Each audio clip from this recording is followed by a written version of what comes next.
Okay, super. So we will have Nicole writing in the closed captioning box today, transcribing the conversation. So bear with her as she takes that on. This is a bit of a new piece for us. We're hoping that Zoom will soon add that as an auto transcription, but we are trying to make these as accessible as possible. So bit of a learning curve for us today. But I want to kick off by just welcoming everyone to the OneAbility Monthly Member Forum. This is our third forum, and really thrilled to have everyone here. Feel free to turn on your cameras throughout if you want. We do ask you to mute when you're not talking. And we are going to have a very interactive conversation today, including doing intros at the beginning, where we can each share 3 things. So your name, what organization, if there's an organization that you're affiliated with, and then what your plans are for Canada Day next week. So we'll kick that off in just a second, but I do want to begin with doing a territory acknowledgement. So I know there's folks here from a variety of places, not just in Victoria, but also on the Lower Mainland and a few other places in Canada. So I feel really grateful to be a guest here on Coast Salish territory in Victoria, home to the Esquimalt and Songhees First Nations. And over those last few months, certainly really appreciating the great stewardship that those nations have taken over this land over many centuries so that we could all be here and be safe during our COVID times. So my name is Andrea Carey, for those that I haven't had the opportunity to meet, and I'm coordinating the OneAbility initiative, and really valuing these opportunities to connect with our members each month. So welcome to those that haven't been here before, and feel free to use the chat box as well to communicate as we go through.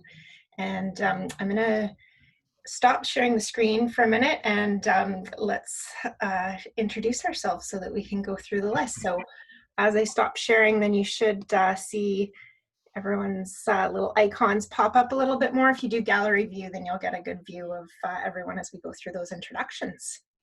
So I'm going to just go across the screen as I see them to open it up for folks to do their introduction. So it looks like Christine, you're up first for me.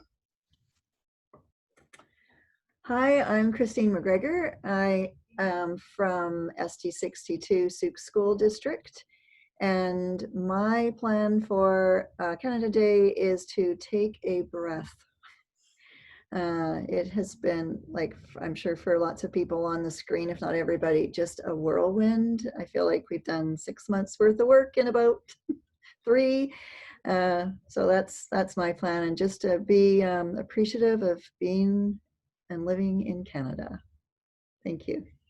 Fantastic. Thanks, Christine. Brian, you're up next for me.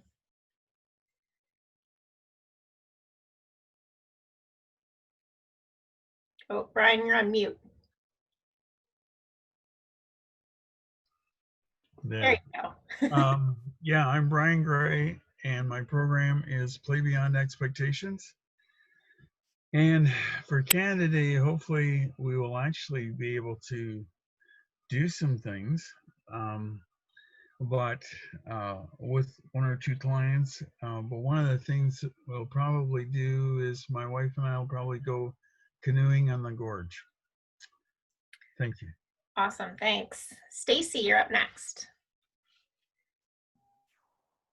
Hello, so my name is Stacy Lund from Pisces, and probably just have a quiet, relaxing Canada Day with family. Fantastic. Heidi. Thank you for having me. I'm Heidi Vanderberg with the Supported Child Development Program at Island Health, and our plans for Canada Day include taking our 2-year-old grandson to the Forest Discovery Centre in Duncan, because he's a train fanatic, so we're looking forward to that. Awesome, that sounds great. Peter. Thank you. This is new to me. I'm with West Coast Reach Association, otherwise known as REACH, and we have a number of programs that celebrate inclusion and diversity through the performing arts. So we're not really sports oriented, but very much aligned, I think, with OneAbility. We have gone virtual with our rehearsals and sessions, and just polled our members to see if they really wanted to continue into July. And they do. This has been a real lifeline for them. So Canada Day is Wednesday, and we do have a rehearsal online with Zoom for our Reach Performing Company. So we have our yes, we have our hands full and loving it. Thank you. Perfect. That's great. Welcome. And this is definitely sport and physical activity. So we're very happy to have you join. Zach. Hey, my name's Zach Zitek. I'm currently a co-op student at OneAbility, and most of my Canada Day is probably me spent working because I still have to make money. Fair. Carrie. Morning, everyone. My name is Kerry Wadsworth. I'm from Camosun College. And I guess July 1st, maybe a hike up Mount Wark for my dog or do some kayaking. Thanks. Super. Nicole, I know you're busy typing, but do you want to also do a quick intro? Sure. My name's Nicole. I'm from CanAssist and OneAbility. I think I'm going to have a barbecue on Canada Day. The weather's looking great. Awesome. Alana. Hi, I'm Alana from Move Adapted Fitness, and me and my husband just got a puppy, so we'll probably take her for a hike or something. Wow, that's busy. Yeah, it's been good though. That's awesome. Rudy. Hi everyone, my name is Rudy. I'm the grants manager at Victoria Foundation, and this Canada Long Day weekend, I hope to get on the bike and yeah, just bomb around on my road bike. Nice. And Rudy's going to be one of our speakers, as is Heidi, in a little bit. So welcome to both of you. Annie has just posted in the chat box. So Annie is deaf, but she's introducing herself on the chat box instead. So she works with Sport for Life Society as the coordinator of operations and is on the National Deaf Volleyball team. And for Canada Day, she's heading camping at Elk Falls. So welcome, Annie. Jade, you are up next. Hi everyone, I'm Jade Werger. I'm with Sportability BC. And on Canada Day, I haven't honestly really thought about it because I don't know what day it is most of the time with the COVID days. But we'll probably get outside if weather is great and take my dog out. And yeah, and I just wanted to let you guys know too, I do have to pop out today around 10 for another Zoom meeting, but thank you for having me. Thanks for joining us. Irene, you're on mute. Sorry, getting all the buttons pushed here. Sorry. Hi, Andrea. Hi, everyone. Hi. My name is Irene Shell, and I am with the BC Game Society. And for Canada Day, I think just enjoying hopefully what will be nice weather here in Victoria and just having some time to relax. Awesome. Welcome. Gail. Hi everybody, I'm Gail Hamamoto. I'm the Executive Director for BC Wheelchair Sports. I think I'm going to do what the first speaker said and just take a breath because I also feel like it's been way too much. Fair enough. Alexa. Hi, my name is Alexa, obviously. I just started working at Embrace Arts Foundation like a couple days ago. So I'm totally here to listen and learn, and I'm super excited. And on Canada Day, everyone is talking about getting on their bike. Oh, we lost your volume. I can't hear you for some reason. You were fine, and then you just stopped. I can't hear you. Sorry. Do you want to type in the chat box what you're going to do on Canada Day?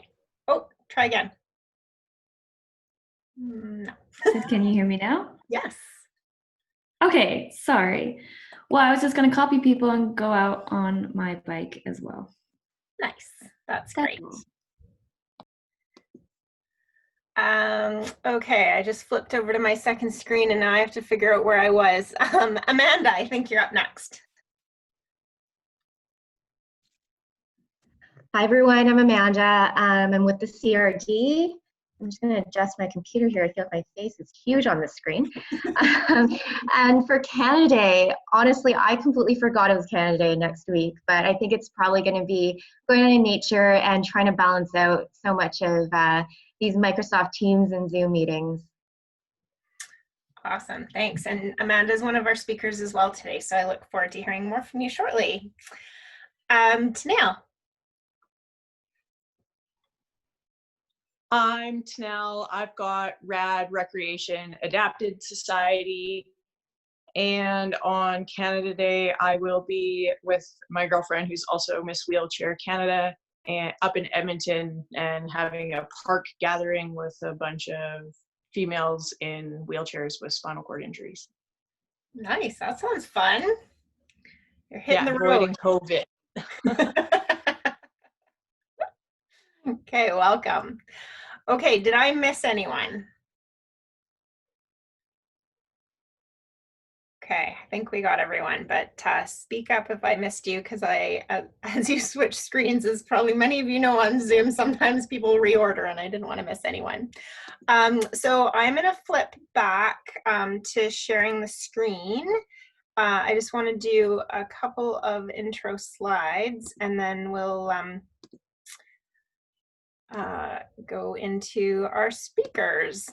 So thank you again for those great intros. It's good to kind of learn who some of our members are and to be able to, for each other to know a little bit about each other.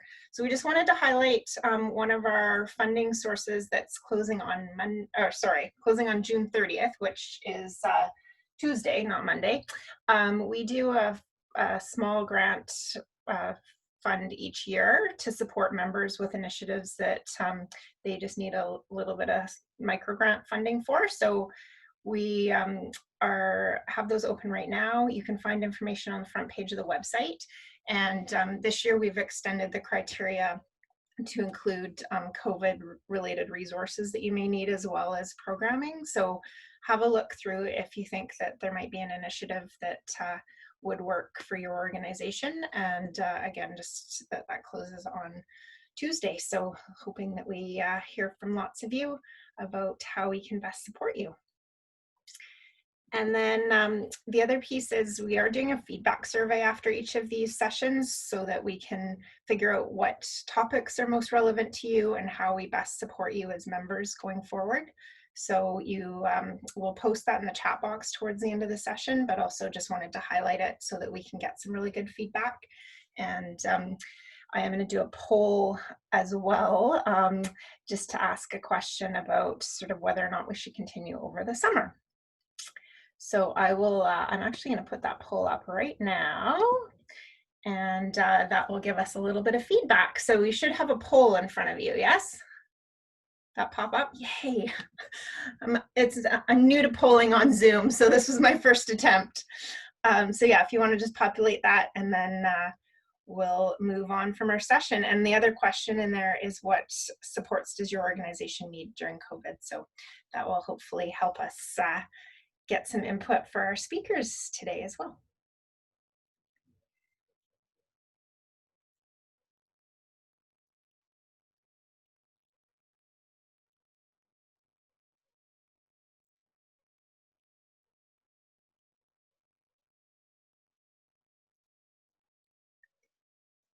I feel like I need music or something to go while we're doing this.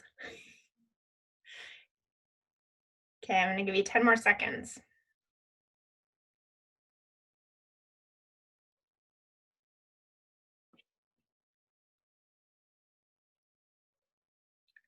Okay, I'm going to turn the poll off, and then I should be able to share this. Okay, can everyone see the poll results? Just nod or thumbs up, yes. So it looks like member forums should continue over the summer, so that's super helpful, thank you. And looking at what sort of supports people need over COVID, financial support, peer support, and really the connections to resources and tools seem to be key things. So, and if there's others, just populate them in the chat box so we sort of know what else would be helpful for you. That would be really great. And We've been putting a COVID hub resource on our website for the last month and putting as much content as we can into the newsletter. But if there's other ways that we can connect you to supports and tools, please share those with us. Again, in the chat box would be really great, so that we know how to continue to best support the members. And on that note, so I'm going to stop sharing the results. Hopefully everyone got some good information out of that. And we're going to move on to learning from our speakers. So today we're really fortunate to have 3 presenters with us who are all doing phenomenal work across the community and are here to share with us sort of what they know about what's happening in the community, initiatives that either their organization's involved with or that they're aware of. And so they're each going to share from their perspective for a few minutes, and then we'll dig into a few more topic areas directly via Q&A, and you're certainly welcome to post questions in the chat box at any time as well. So we've got Amanda Ning from CRD, we've got Heidi Vandenberg from Island Health from Queen Alexandra, and Rudy Wallace from the Victoria Foundation. So welcome to the 3 of you. We didn't really talk about an order of who wants to go first, so I'm open to whoever wants to volunteer. I will stop sharing the screen, and folks can either choose the speaker view to have a more prominent view of the individual speaker, or keep whatever works best for you. So yeah, who would like to go first and share what is happening in the community? I can go first, Andrea. Excellent, thanks Heidi. So I'm with the Supported Child Development Program at Island Health. And I also, over the last 4 or 5 years, was the clinical advisor to our QA summer camp. And as many of you know, the decision was made not to run the camp in 2019 or this year. We had explored an alternate use of the camp space and a different way to support our families in the community. But with COVID and all the uncertainty, we were not able to offer an alternate activity or therapy-based group at the camp setting. But we are pleased to have our community partners from Teen Community Connections through Community Living Victoria using our summer camp space, which is really great because it is very lovely. It's right on the cove here in Arbutus Cove, and it's a self-sustained camp environment, so we're happy that there will actually be campers on site this year. But as part of my role as clinical advisor for our QA summer camp, we have partnered with our community partners from formerly Recreation Integration Victoria and Teen Community Connections, CanAssist, UVic, PICE, Power to Be, I'm forgetting people, but and we do an intensive training schedule, and a lot of those trainings were specific to our QA summer camp staff, but also to those staff in Recreation Integration Victoria who would be working as inclusion support workers with children with extra support needs in their community settings, as well as the leaders from TCC. And in the past, we've also offered whatever trainings we were doing to anybody in the community. So we've had partners from Saanich attend our trainings. We've had our rec center partners. And so we last year committed to continuing to offer the training, which was similar format offered here on the grounds at the Queen Alexandra Centre for a specific amount of time with specific topics. And then this year we had reached out to our specialized service providers. So now Lifetime Networks has taken over the contract for Recreation Integration Victoria and our partners at Teen Community Connections. And this kind of happened all at the same time as COVID. So we had also had initial conversations with our rec center partners, so City of Victoria and Saanich and West Shore and Panorama. So we committed to offering training, but it's been very interesting because Island Health has a lot of barriers in terms of online things, like even our website is not very user-friendly. So we have been looking at ways that we could offer training to more people. And so COVID kind of helped push us along quickly in trying to figure that out. And so we developed with our partners at Teen Community Connections and Lifetimes and Power to Be and Pisces, a series of trainings that could be accessible to anybody in the community who's offering support to children or youth with extra support needs. So there's been some really easy to do ones that have just been offered by Canucks Autism Network and some of our other community partners like Chris at Pisces. But then there were other ones that got a little bit tricky because they were ready to go as trainings, but we had no platform to play them on. So we have Zoom, but we have Zoom for Healthcare, which does not allow us to record, unfortunately, because that would have solved our problem. We would have just done what you're doing today, Andrea, and record ourselves. But as you can imagine, Zoom for Healthcare, Island Health would be concerned that the confidentiality and privacy of a client or a patient would be compromised. So they've disabled that feature. So it's been interesting. But if you like, I can share the training schedule just to show you some of the offerings that we were able to do this year. And it's been over the last 2.5 weeks that we've been doing the trainings. And they've been very well received, I would say, from our community partners and our rec center programs as well. So I'll just go through them just to explain what that means. So as supported child development consultants, we have already set trainings that we offer. And so our consultants did a little bit of work around in terms of recording themselves on PowerPoint presentations.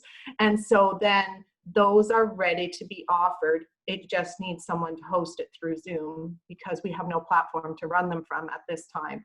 So we offer a short kind of positive behavior support and behavior management for school-age children, tools for self-regulation. We had Landmark. This was organized by Teen Community Connections, who did a presentation which is always very well received about youth and sexual health. This in particular for our providers that are supporting teens and youth. This is essential knowledge and learning that they really learn what to expect from a teen or a youth in a leader role and how to guide and support appropriate behavior. We are very fortunate to have partners through Ministry of Children and Family Development offer duty to report. Chris did a physical literacy and distancing overview, which is always great for our camp providers to kind of visualize and see what it might look like. I did a 6-hour positive behavior support, which is a framework that we use as consultants when we are observing in a childcare setting or a camp setting. So this allows participants to learn about universal strategies that can support all children, up to specific strategies for social emotional development, positive directive language, clear expectations and rules, environmental changes, schedules, routines, visual supports. And also I do a little bit of exploration about the arousal continuum and the impact of trauma on behavior. We have an infant development consultant who does an overview of personal care, and she also included some universal precautions, which was really well received. She always includes the universal precautions, but I think many of our camp settings are very hyper-focused on being COVID safe. And so she made sure that that was highlighted. Same with my introduction to anxiety. It's a 2.5-hour presentation. I did include a few kinds of perspectives around COVID and, you know, what to expect from families and campers and members of the public if our camp teams are out with their groups, you know, what to say if people question them on their physical distancing or they're just being out with a group of kids. And then yesterday we had the Canucks Autism Network. They always are great in offering an overview of autism spectrum, but also how to support positive behavior in camp settings with visuals and motivation and communication. And that was our complement of training for this summer. And like I said, anyone was welcome to attend. So all of the school age consultants sent it out to their community partners. And I did inventory of who attended, and we had a lot of our rec centers attending as well.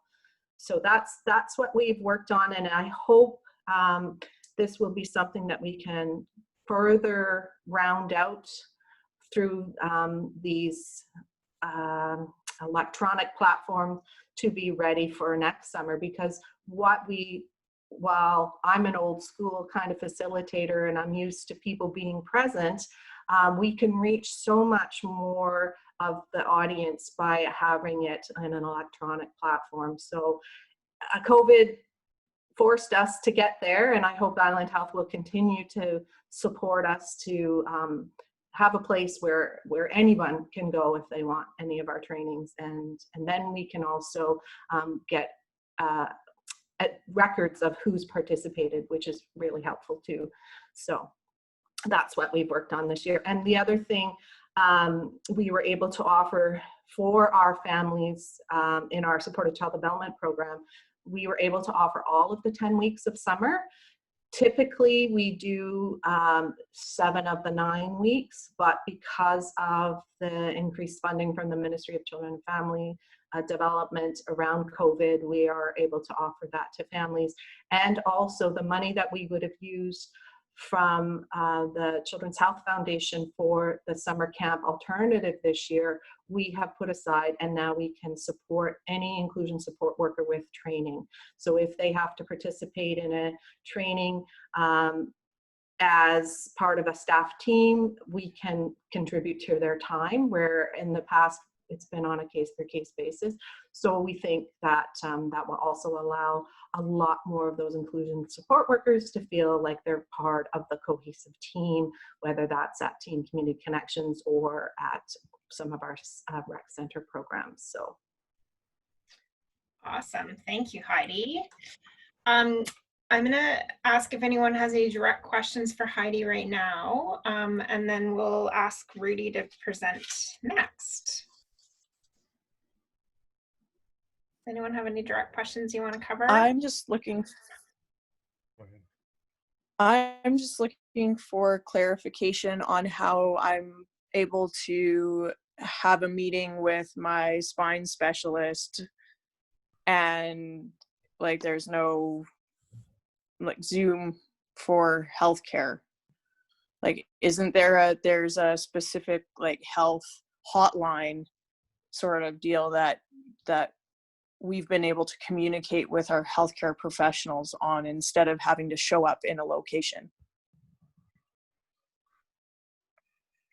So we first were introduced to My Virtual Visit, and our therapists and our families explored that. That was a barrier for many of our families. Some of their technology, like if they had an iPad or were using a phone, that didn't work.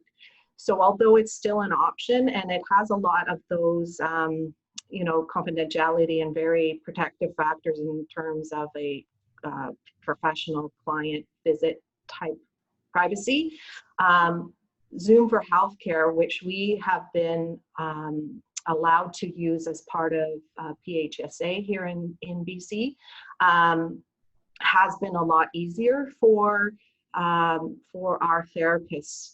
I know that the direction here in BC is to use my virtual visit for a lot of the specialists and the doctors.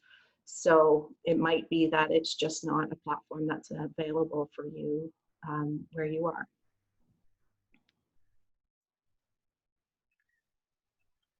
Okay, thank you, Heidi.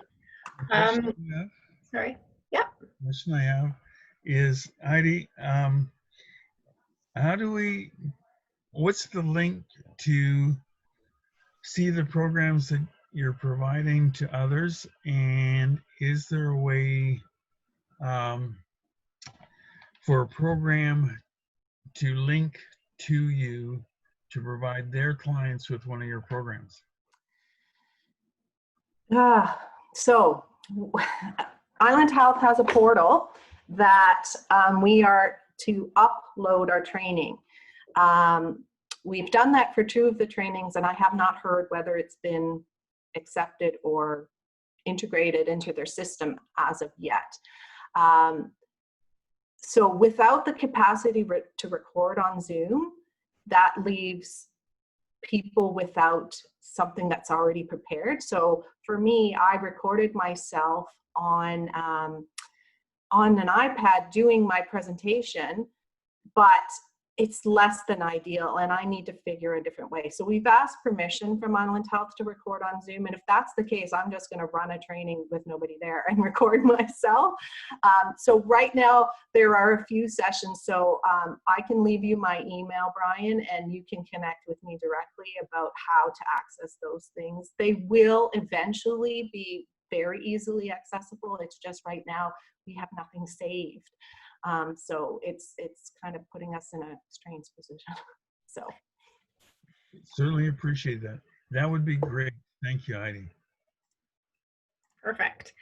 Okay, I'm going to move us on to Rudy, but if you've got additional questions, let's track them out. We can either put them in the chat box, or we'll circle back to questions after each of our presenters has shared their information.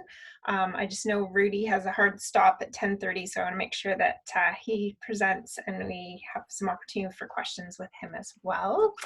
And I just wanted to echo Heidi's point around sort of the accessibility of some of these virtual platforms, because we've actually just decided that the OneAbility Annual Education Day in November is going to go online this year. So we're working with PICE on that plan and execution. So that will be on November 20th. So you can put that in your calendar. But yeah, it's going to be exciting to be able to broaden our reach. So Rudy, welcome. Thank you. Yeah, thanks for having me, and I do apologize for having to leave a bit early. I have just another engagement.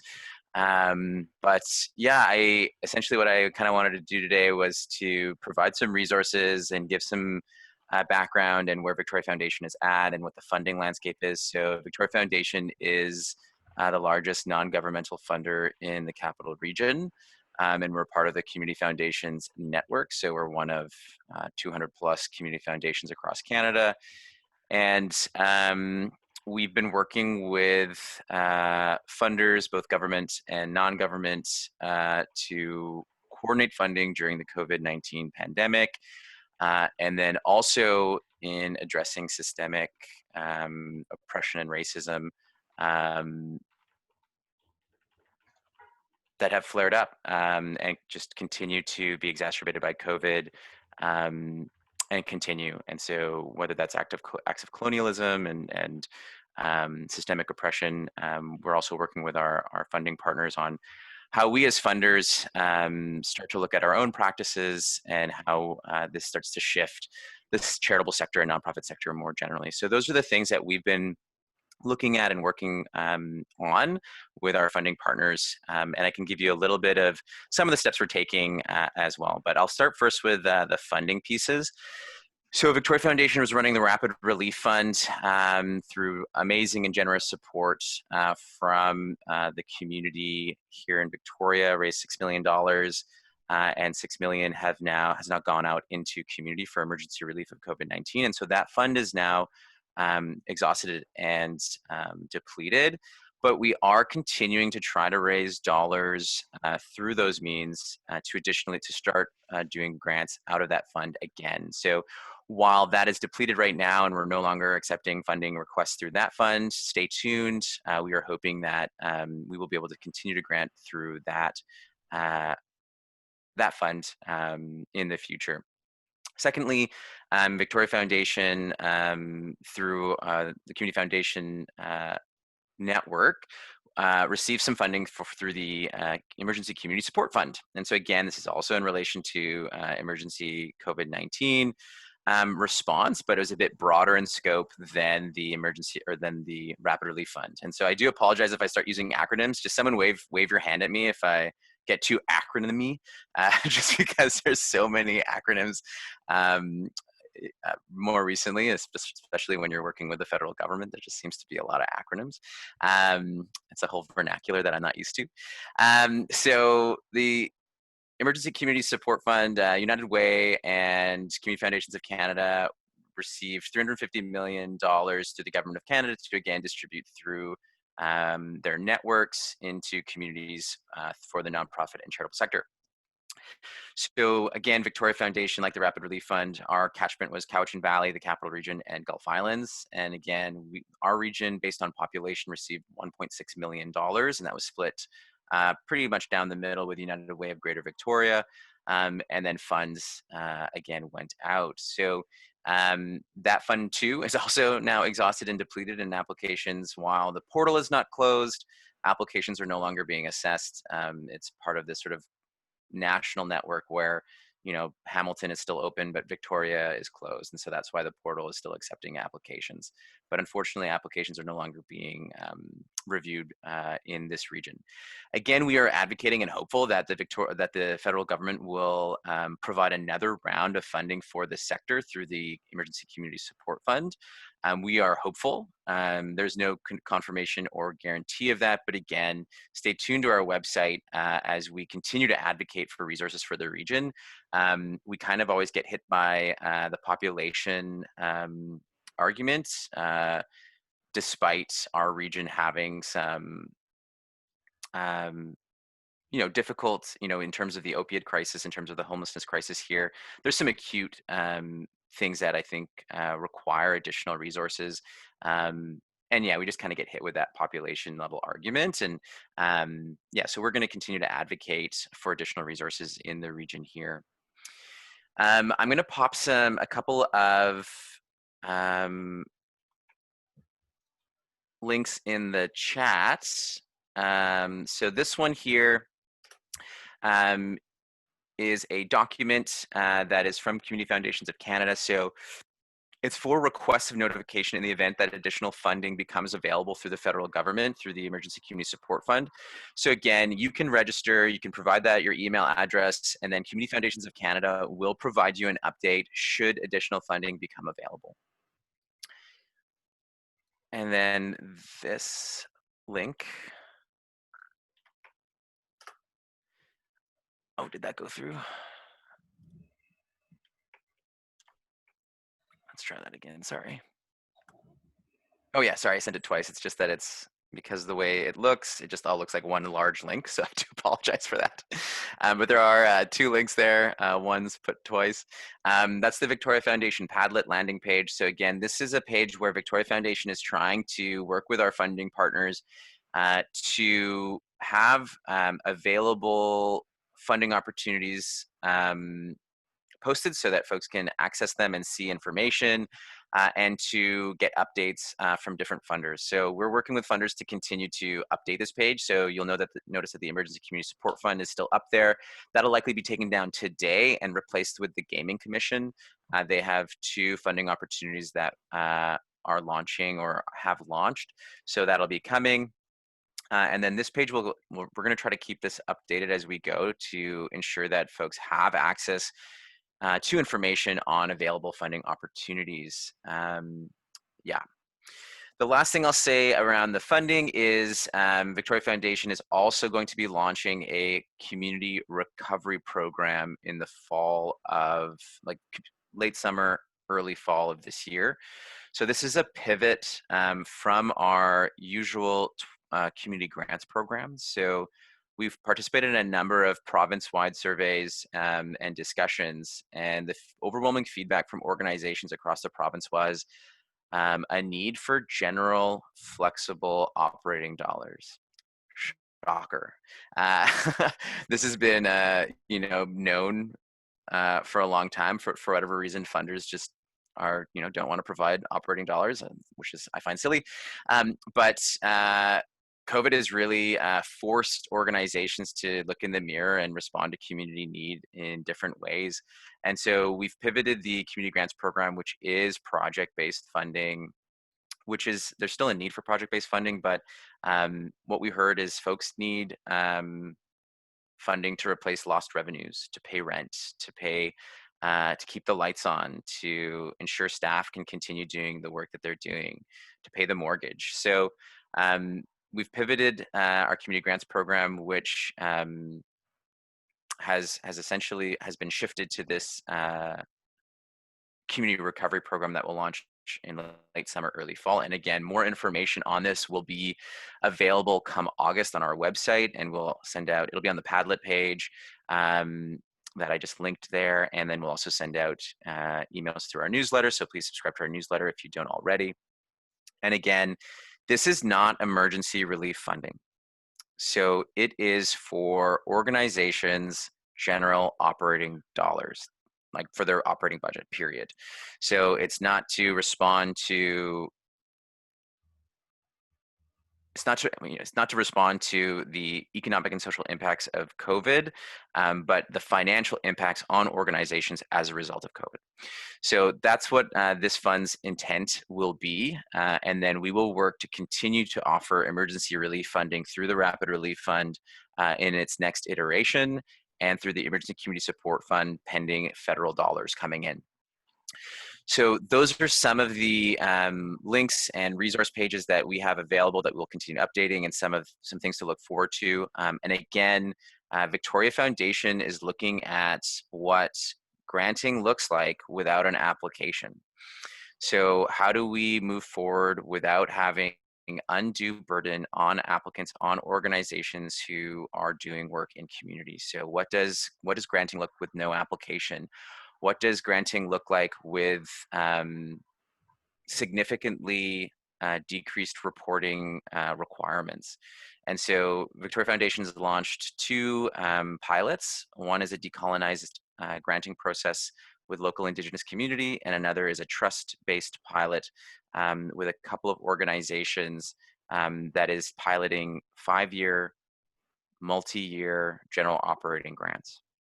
And so this is a part of Victoria, and we launched this in 2019. And due to COVID, Rapid Relief operated on a trust-based manner. So there was no application. We requested weekly updates answering 5 questions of, are you still open? And that's a yes or no question. So again, how do we decrease the amount of reporting and burden on applicants and grantees?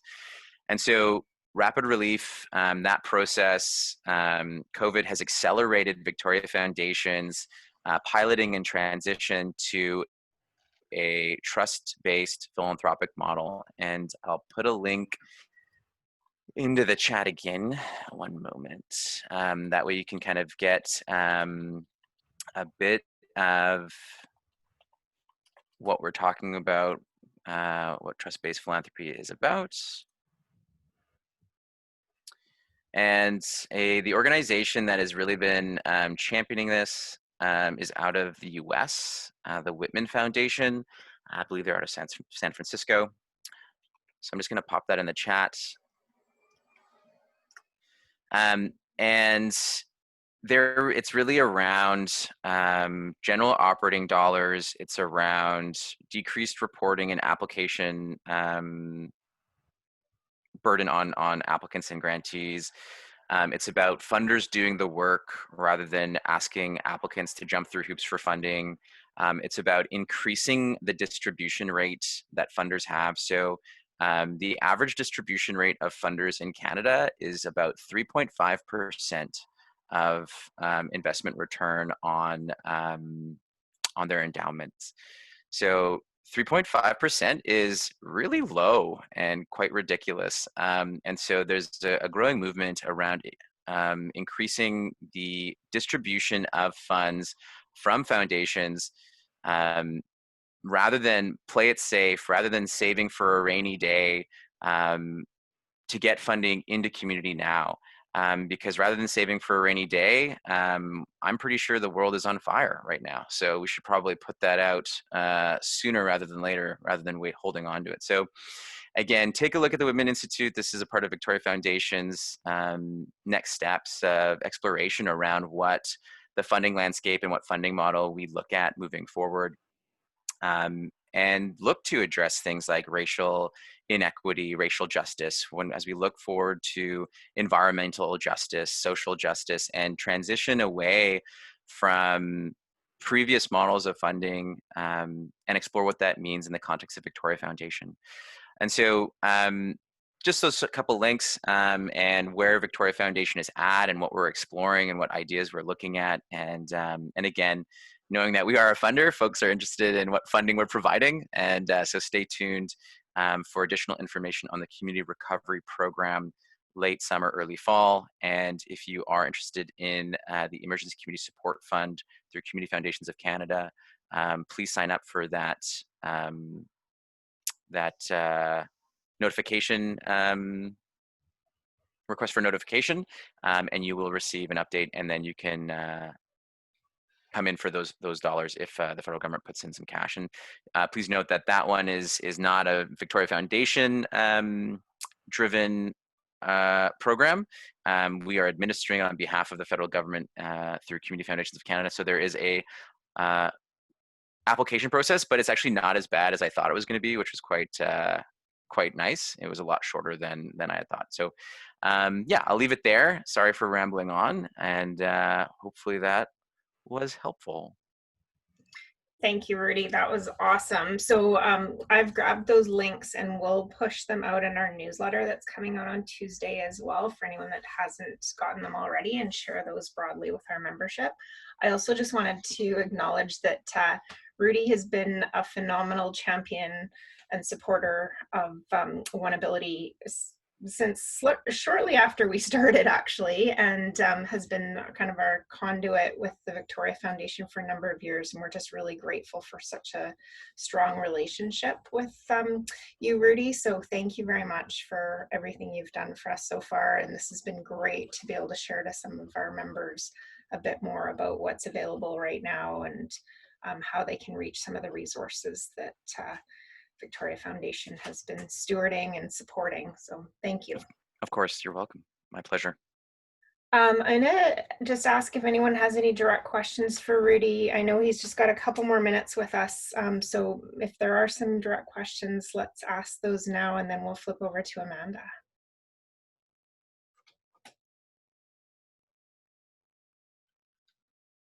Oh, Rudy, it looks like you're getting off easy.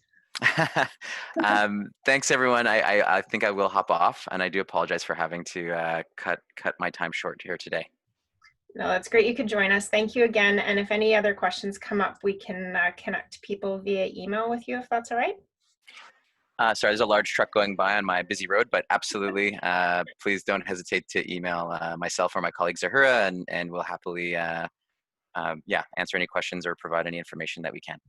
Awesome. Thank you. And thank you to the Victoria Foundation for all of the amazing work that you do in our community. Awesome. Thanks, everyone. Bye. Bye. All right, so with that, we're going to flip over to Amanda, and Amanda's involved in some pretty interesting initiatives in the community that I think will kind of further build on some of the connections and support opportunities. So Amanda, welcome. I think this is kind of your first foray into OneAbility, so thanks for diving on in with us, and we look forward to hearing from you. Yeah, thank you, Andrea, and thanks to everyone for having me today virtually. I'm going to see if I can share my screen here. Okay, just give me 1 second. Why is it not popping up? Okay. Just give me one more moment here, folks. Do I need to give you permission to share? Or are you You good? know what? I'm trying to share a PowerPoint, but it's not popping up on here. But I'm going to do it via Chrome. Can There you everyone go. see this? It says you started screen sharing. There we go. Yeah, Okay. we're good. Perfect. All right, folks. So I'm Amanda Ng. I'm a Healthy Communities Planner with the CRD, and I'm also the coordinator for the Community Health Network for the Capital Region. So some of you might be familiar with the Community Health Network model. For those who aren't, no worries. This is why we're here today. And I thought what we'd do is just start with a quick story time. So this is a story that I really like, and some of you may have already heard about this, but the story is about these 6 blind men in India, and they had heard about an elephant and heard, you know, just contrasting stories about, you know, what elephants look like, what they do, and they heard that there was an elephant at a palace nearby. So a guide came by and picked them up and brought them to the palace to finally, you know, go check out this elephant and find out what people are actually talking about. So they all went up to this elephant and they all had hands on different parts of the elephant. So for the first man, he reached out and touched the elephant and felt the side of the animal. And he thought to himself, wow, what a strong animal. It feels like, you know, essentially a cement brick wall. The second man touched the elephant's limber trunk and thought to himself, well, this is essentially a giant snake. The third man touched the elephant's pointed tusk and thought to himself, you know, wow, this thing is a killer. It feels like a spear. The fourth man touched the elephant's, one of its legs and thought to himself, well, this thing is pretty much just a massive cow. The fifth man touched the elephant's ears, its flappy ears, and thought to itself, wow, this thing must be able to fly like a magic carpet through the forest. The sixth man, you know, ended up tugging the elephant's coarse tail and thought to himself, this is just a bigger rope. So the guide came by, you know, and brought all the men underneath a tree. It was a really hot summer day, and brought them some water. And as they were drinking water, they started talking about, you know, what they thought the elephant was, and they started arguing. So, you know, one man said, well, it's essentially like this massive wall. Another man said that it's essentially like a spear. Another man said, you know, it's like a piece of rope. And finally, the guide comes by and tells them, you know, to stop arguing, because essentially they're all right. You know, each part of what they're saying are pieces of that wholesome picture of what an elephant is. So this leads into my, my next point. When we're talking about community health networks, they're essentially multi-sectoral groups looking at the social determinant of health areas, right? So when we think about health and well-being, we're not just talking about healthcare service delivery. There's so much more than that. Kind of like this whole elephant story analogy, right? So you have, you know, your social, economic, and environmental factors that have an impact on health and well-being. So a better description here of the social determinants of health, it's the conditions in which people are born, grow, live, work, and age. These circumstances are shaped by the distribution of money, power, and resources at global, national, and local levels. So for our community health network, we have 10 goal areas, and they're essentially the social determinant of health areas. So economic security, affordable and appropriate housing, food security, thriving children and youth, lifelong learning, inclusive connected communities, healthy and safe environments, accessible human services, connection arts and culture, recreation and active living, which I think is very applicable to this network.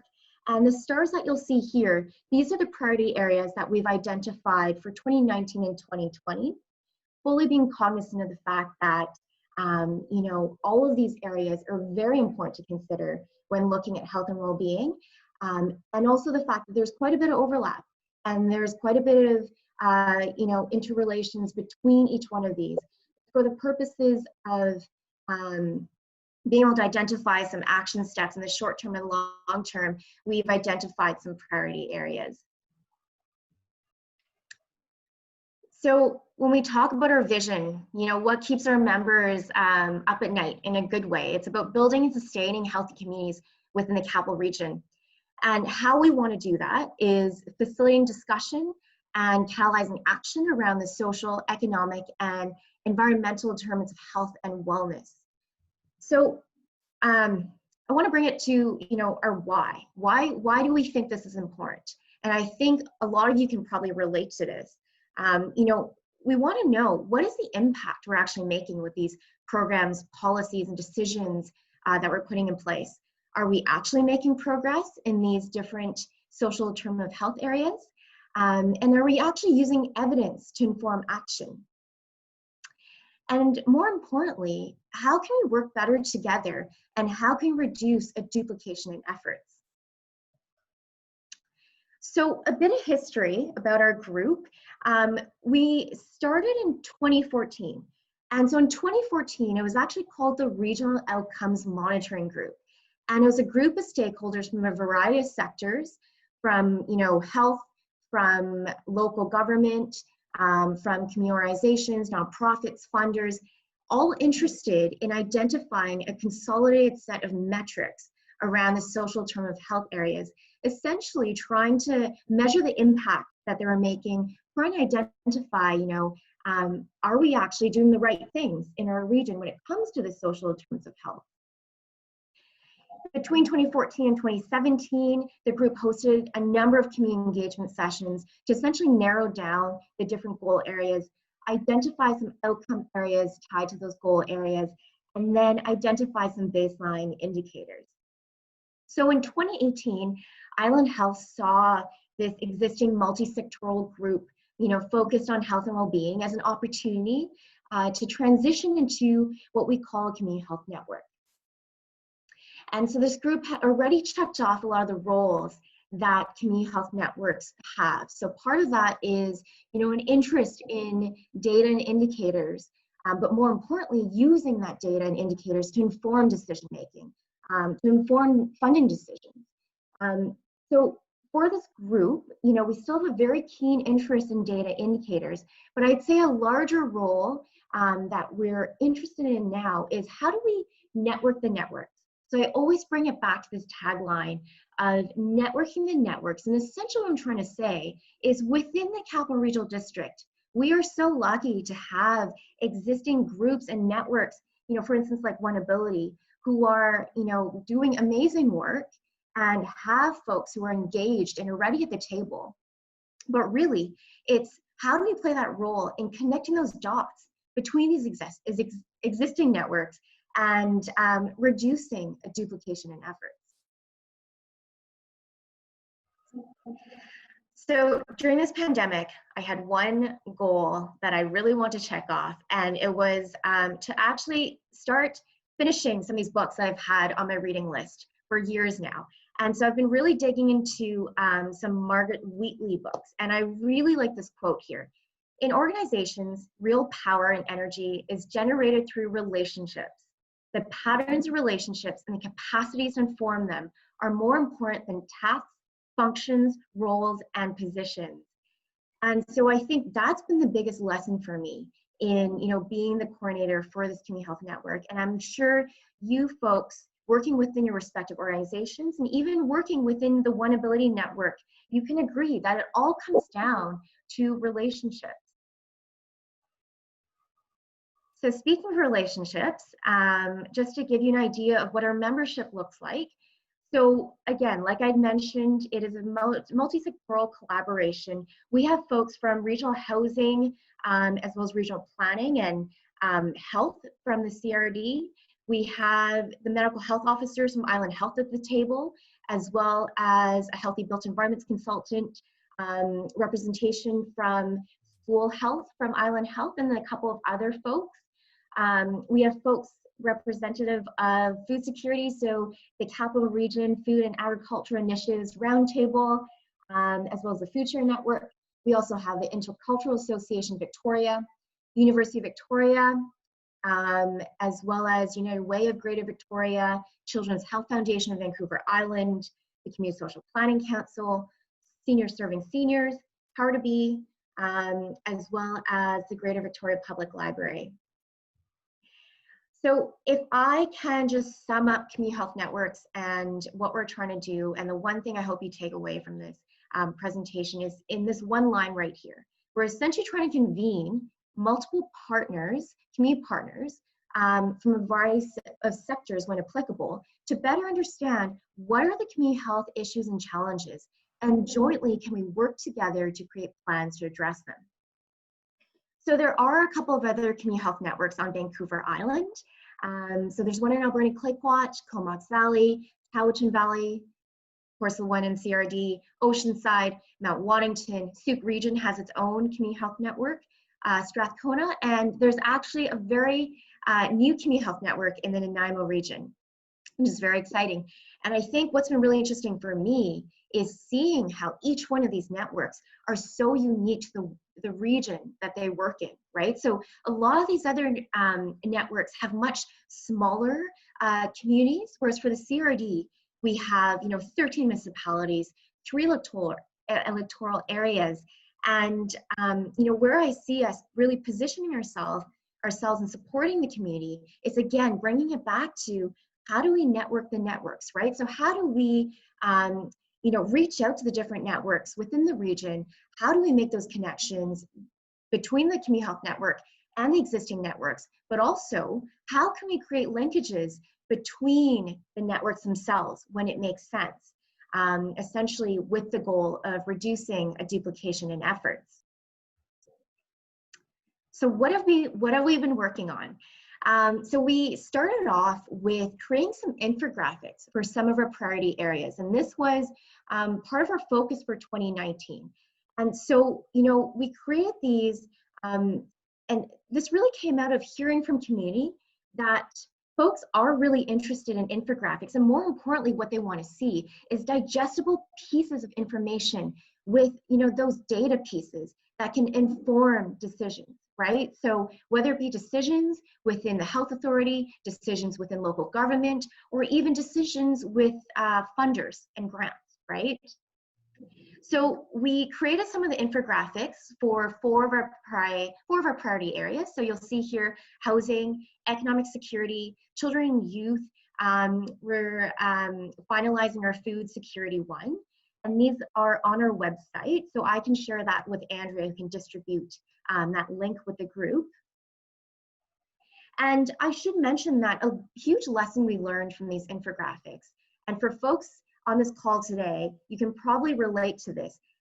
One of the biggest lessons we learned is infographics take a lot of time, right? So they take a lot of time, they take a lot of resources, but it's been an amazing opportunity for folks to have something visual to start to spark those conversations. But what we've realized as a network is we don't have the capacity to actually do the monitoring of the data, but what we'd like to do is position ourselves so that we can act as that facilitator between community partners who are looking for data and the organizations in our region who already collect and monitor the data. So for instance, Island Health, they collect a plethora of data and they do the monitoring. We do quite a bit of that with the CRD, with our regional growth strategy. And so we've actually convened a data and metrics subgroup, and we're currently trying to brainstorm ways to essentially map out the current state of what data indicators are currently already being collected and monitored. And then that next step is, how can we facilitate access to that data? So we've also hosted some community engagement forums in 2019 and 2020.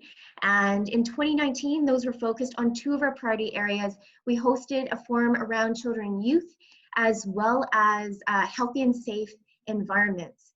And so part of the reason for hosting those forums is to, A, test the data indicators that we had collected to date, see if they actually resonate with community. We also wanted to provide education around the social terms of health, right? Having people recognize it's not just about healthcare services delivery, right? Our efforts need to be focused on those social, economic, environmental factors that prevent people from getting into the healthcare facilities in the first place. As well, folks are really interested in resource sharing, networking, and information sharing, which I think resonates with your network based on the survey that Andrea put up at the start of this meeting. And also identifying ways the Community Health Network can help build capacity and essentially increase efficiencies and potential synergies within our region. So we're always looking for opportunities to support existing networks in the region. So we've also just finalized our health network map and launched it onto a website. So we recognize if we are trying to support the existing networks in our region, not only to build those relationships, but also identify some of the gaps, we had to essentially do a scan of the current state of what exists within the CRD in the first place. So I can share that link with Andrea, so you folks can take a look at the database that we have up. And so the intent of this is any new network can register. And the reason why we did that is there's so many resources that are online that require ongoing updating. And when we don't have the resources to do those, they become out of date, right? So the intent of this is anyone can register, and the information comes to essentially the website host to approve and just make sure it's not a bot that's trying to put in this information. So this has been fantastic because, as I mentioned, this is kind of identifying what our current state is, and our next steps is doing an analysis of this network. We want to reach out to all the different networks and really hone in on more specifically what are your priorities, and then from there doing an analysis of that and seeing where there are overlaps in the region, and seeing are there potentials for different networks to align themselves or work together on certain projects, or perhaps apply collaboratively for some grant applications. So those are just some examples of the possibilities that we see. And then also when it comes to gaps that we are seeing in the region, I think what we'd like to do as Community Health Network is elevate awareness around some of those gaps, bring the right people to the table, perhaps find appropriate pots of funding and help fill some of those gaps.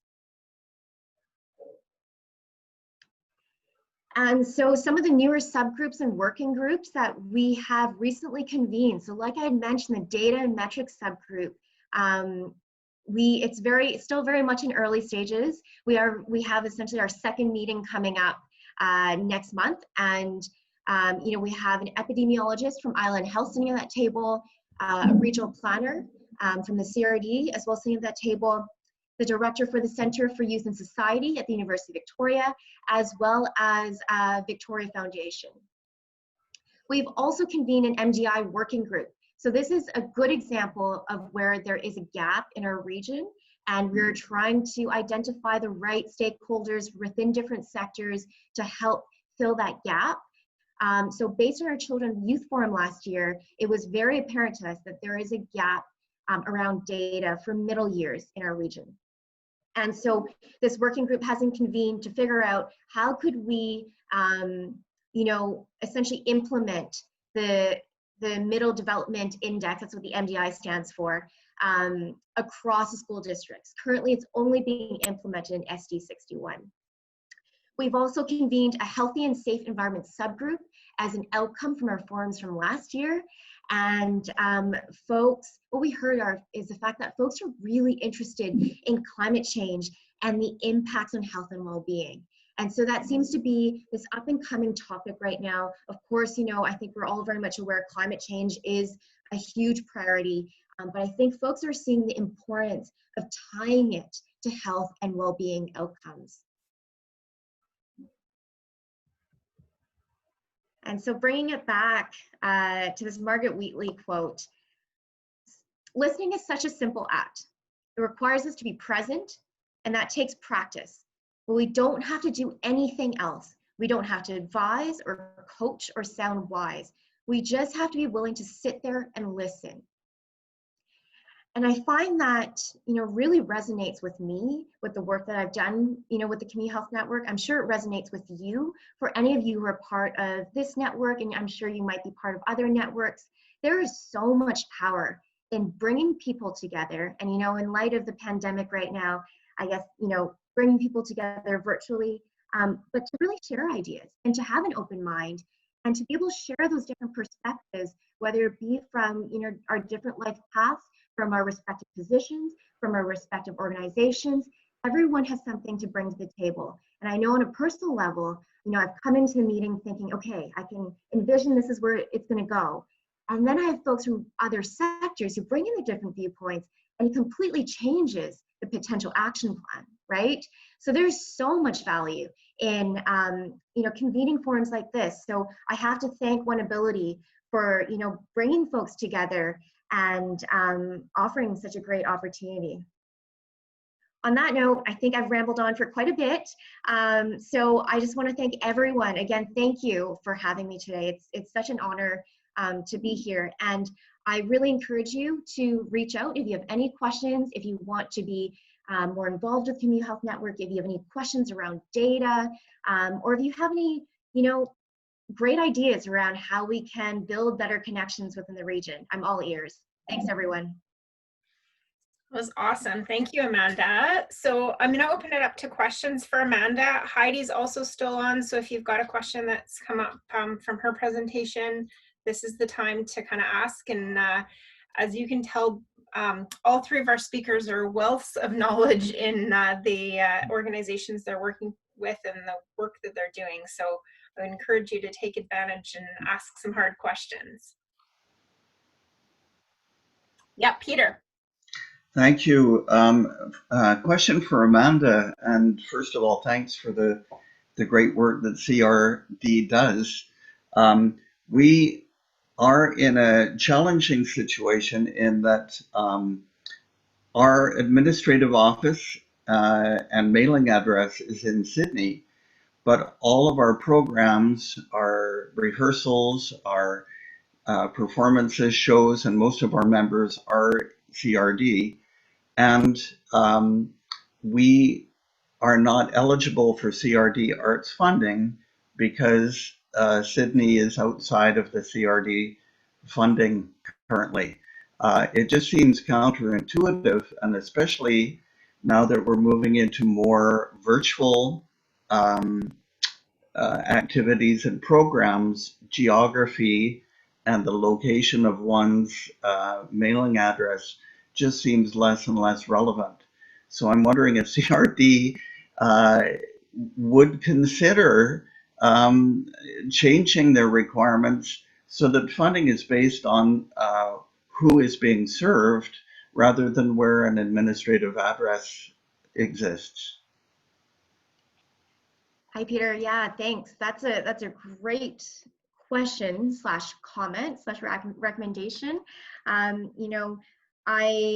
So as you probably saw, Connection to Arts and Culture is one of our goal areas, and I do connect regularly with our arts coordinator within the CRD on some of those topics.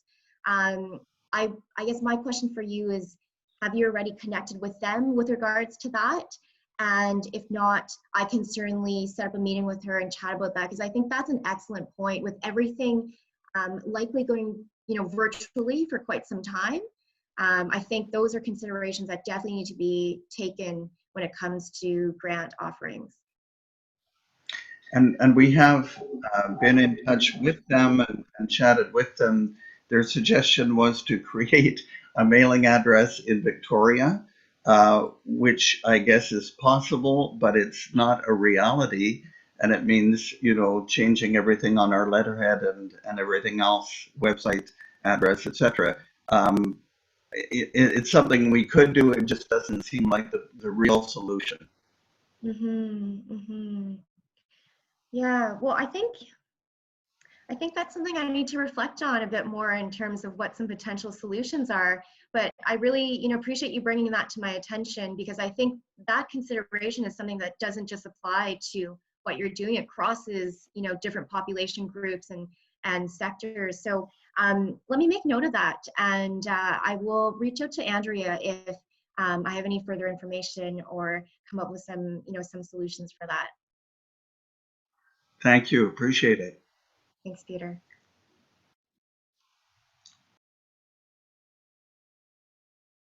Okay, we asked for hard questions. Peter came to the plate with one. So how about others? Do you have other questions for our speakers?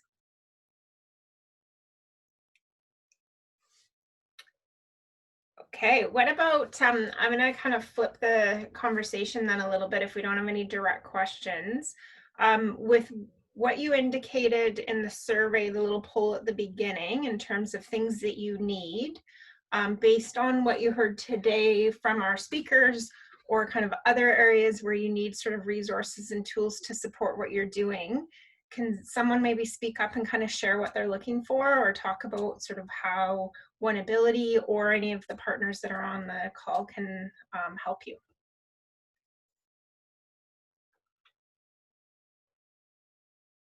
Hey, Andrea? Yeah. Can I forgot to add something. And Karina, I should mention, Karina Kenigsberg is a member at the Community Health Network table.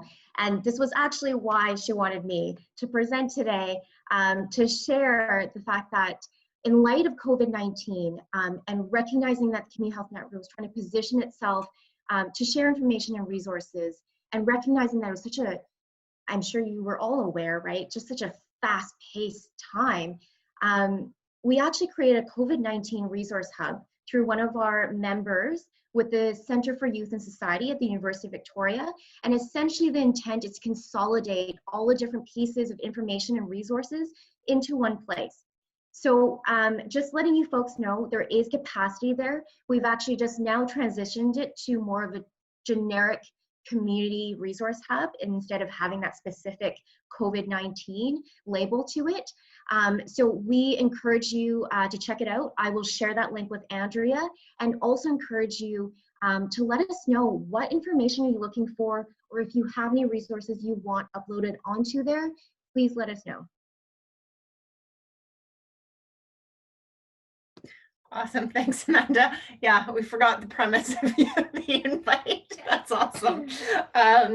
So yeah, we'll put that in the newsletter on Tuesday as well. So that can be a resource for folks to look towards. So, and then if there's any other pieces, Amanda, going forward, or any other community engagements, any of that sort of stuff, we can promote it in the newsletter to the members and invite them to be part of those discussions. So thank you. Okay, so no one else has spoken up, so I'm going to give you one last shot at if you've got other questions for speakers, other things you want to talk about, other ways that OneAbility can support you. That would be really great to hear from you. And in the meantime, as people are maybe percolating on ideas, one of the things we were thinking about for the July forum, because it looks like people do want to keep going through the summer. So that July forum would be on, I'll just give you the date. Right now it would be slated for July 31st potentially, which I know is heading into a long weekend. So it'd be great to get feedback if people would like to see it bumped back a week to maybe the 24th or even the 30th. So if you can let us know, that would be super. And then we were thinking we would just have a bit of a member sharing forum where folks can talk about what their organization's up to, how they're planning for the fall, what's going on for them over the summer, any challenges, any opportunities, those types of things, just to have a bit more of a conversation, because quite often lately it feels like we haven't heard a whole lot about many of the great organizations' work. So that was sort of our thinking for the next one. Brian, I think you might have had your hand up. I did, and thank you. In all of this, I notice one omission comes to mind, and that is that, like I myself am an overcomer, and I look at the participants on boards and stuff, and it's all great. We need skills on boards, but my question for thought and discussion is, first of all, where are there forums, and I'm working on wanting to provide one, but where are there forums for overcomers to share and to inform organizations and inform each other and parents on successes that they've experienced that can motivate peers. We need all the technical support. It's great, but I'm realizing that maybe a gap in the information is from overcomers, and how much of a vehicle, an avenue, are we providing for that, and how much are we celebrating that?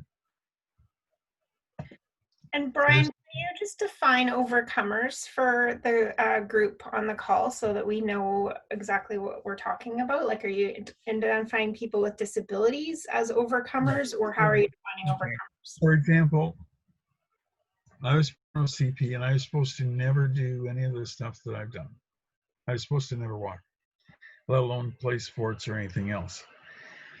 And I'm writing up how that came to be and how much my parents had to overcome, and sort of work in spite of the health system. And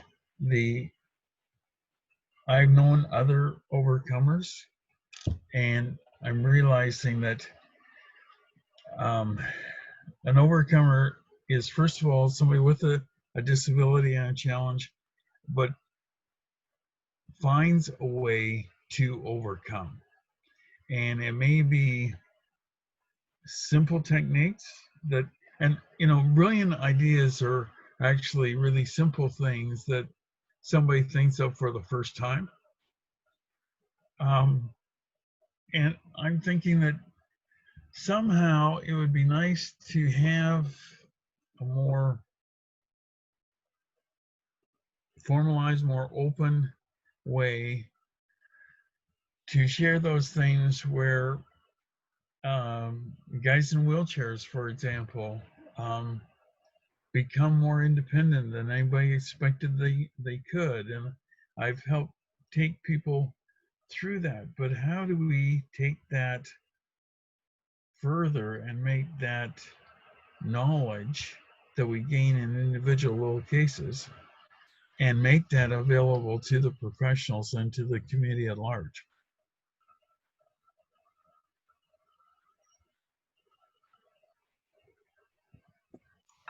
So that's a great point and question, Brian. So are you thinking that would be a good topic for a future member forum? Or, we have talked about for Education Day, having a panel of individuals with lived experience in overcoming their disability and sort of their successes as they've gone through that journey.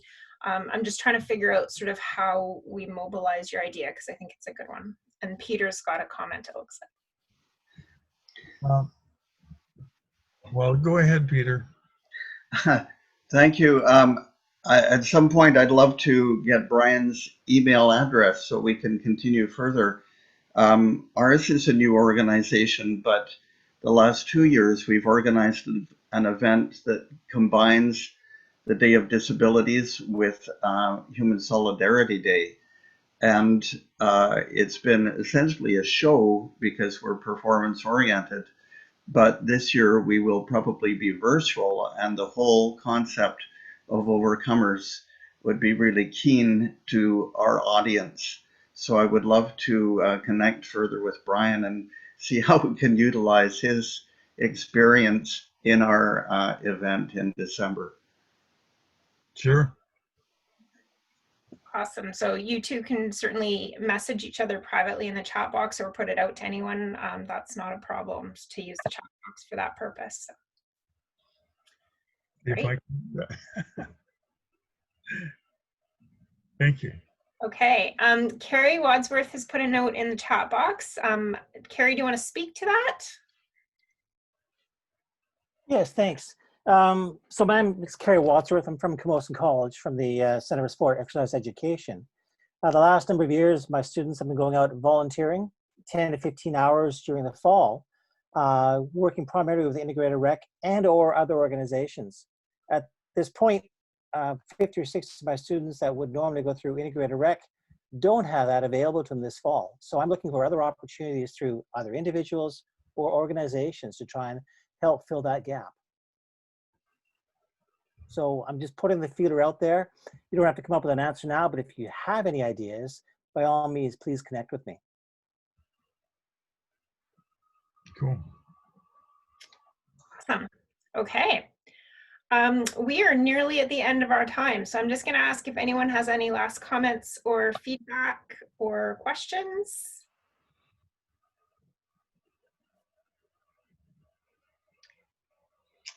Okay, so get those grant applications in. Have an amazing Canada Day. You'll be hearing from us on the 30th with the newsletter. And yeah, fantastic to have everyone on today. And a special thanks to both Amanda and to Heidi for presenting today and sharing some of the great work that you're both doing. And it's great to have new people join us and kind of share their stories and share what's happening so that we can just further build the great work across the community. So thank you very much and take care, everyone. Take care.